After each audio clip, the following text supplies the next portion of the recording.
গ্রাম অনেক সুন্দর প্রাকৃতিক পরিবেশে ঘেরা। আমার গ্রামের পাশ দিয়ে বয়ে গিয়েছে সুন্দর একটি নদী। নদীর ধারে অনেকেই এরকম সমন্বিত সবজি চাষ করেছে। এই পাশে দেখা যাচ্ছে লাউ ছিল, লাউ প্রায় শেষ হয়েছে। এদিকে আছে লাল শাক, পাশেই হচ্ছে শিমের গাছ, শিমের মাচা। অনেক সুন্দর প্রাকৃতিক পরিবেশ। শিম হচ্ছে গাছে, শিমের ফুল অনেক সুন্দর, বেগুনি ফুল।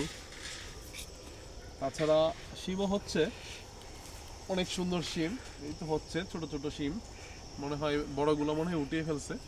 এদিকে দেখা যাচ্ছে একাধিক প্রকল্প আছে। নিচে মিষ্টি কুমড়োর বাগান, এটার পাশে আছে আবার মুলুর শাক, মূলা মূলা চাষ করেছে। ওইখানে দেখা যাচ্ছে আবার চুই পাতা, চুই, এটা একটা টক ফল। এটা খুবই টেস্ট এবং ভিটামিন সি দিয়ে পরিপূর্ণ। এটাকে আমরা চুখাই বলে থাকি, অনেক সুন্দর।